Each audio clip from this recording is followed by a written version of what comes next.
Iran के खिलाफ युद्ध छेड़ने वाले अमेरिकी राष्ट्रपति डोनाल्ड ट्रंप अब ईरान के आगे बेबस नजर आ रहे हैं। बेबसी का आलम यह है कि हार्मुज स्ट्रेट खोलने के लिए अमेरिकी राष्ट्रपति डोनाल्ड ट्रंप अब चीन, रूस, जापान जैसे देशों से मदद की अपील कर रहे हैं।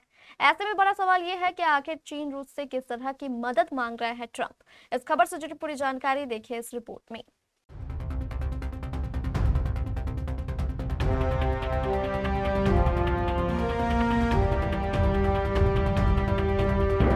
ईरान अमेरिका की जंग अब सिर्फ मिसाइल, ड्रोन और समुद्री हमलों की कहानी नहीं रह गई है।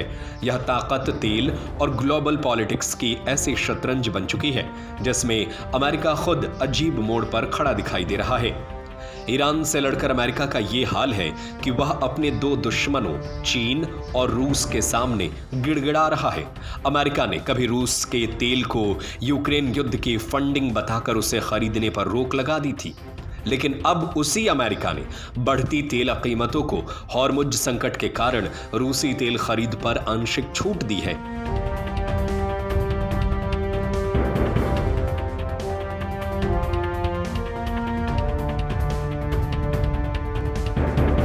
वहीं जिस चीन को वह अपना सबसे बड़ा रणनीतिक प्रतिद्वंदी मानता है, अब उसी से उम्मीद जता रहा है कि वह अपनी नौसेना भेजकर हॉर्मुज को खुला रखने में मदद करे। यह दिखाता है कि इजराइल ईरान युद्ध को लेकर ट्रंप के बयानों से अलग अमेरिका एकदम बेबस है।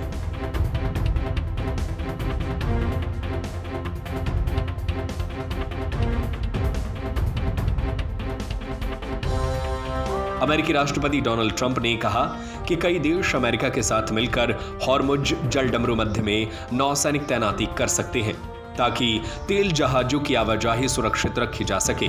ट्रंप ने चीन, फ्रांस, जापान, दक्षिण कोरिया और ब्रिटेन जैसे देशों का नाम लेते हुए संकेत दिया कि ये देश इस समुद्री अभियान का हिस्सा बन सकते हैं। हॉर्मुज दुनिया के सबसे अहम ऊर्जा सप्लाई का मार्ग है। यहां से रोजाना दुनिया के करीब 5वें हिस्से का तेल गुजरता है, इसलिए वहां थोड़ी सी रुकावट भी पूरी दुनिया की अर्थव्यवस्था को झटका दे सकती है।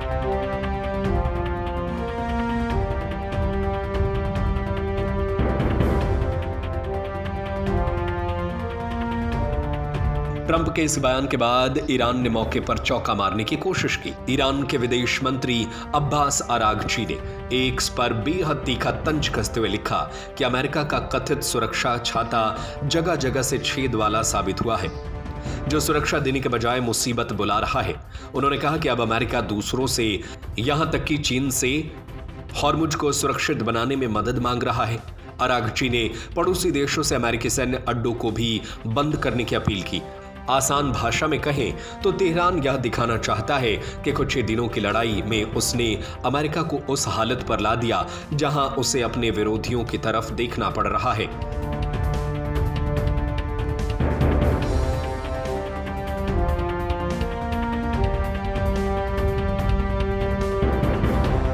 इस पूरे घटनाक्रम का दूसरा सबसे बड़ा पहलू रूस है। यूक्रेन और उसके यूरोपीय सहयोगी अमेरिका के उस फैसले से नाराज हैं जिसमें ट्रंप प्रशासन ने रूसी तेल पर लगे कुछ प्रतिबंधों में अस्थायी ढील दी है। अगर ट्रंप ऐसा न करें तो तेल के दाम और भी ज्यादा हो जाएगा, जिसका परिणाम अमेरिका समेत पूरी दुनिया पर होगा। ट्रंप दबाव में आ जाएंगे और युद्ध खत्म करने को मजबूर हो जाएंगे। अमेरिका ने 30 दिन की छूट देकर उन देशों को राहत दी है जो समुद्र में फंसे रूसी तेल और पेट्रोलियम उत्पाद खरीदना चाहते हैं। ट्रंप प्रशासन का तर्क है कि ऊर्जा बाजार में उथल पुथल के बीच यह कदम वैश्विक तेल कीमतों को काबू में रखने के लिए उठाया गया है, लेकिन यूक्रेन का कहना है कि यही पैसा आखिरकार रूस की युद्ध मशीन को ताकत देगा। इस खबर पर आपकी क्या राय है? हमें अपनी राय नीचे कमेंट बॉक्स में जरूर बताएं।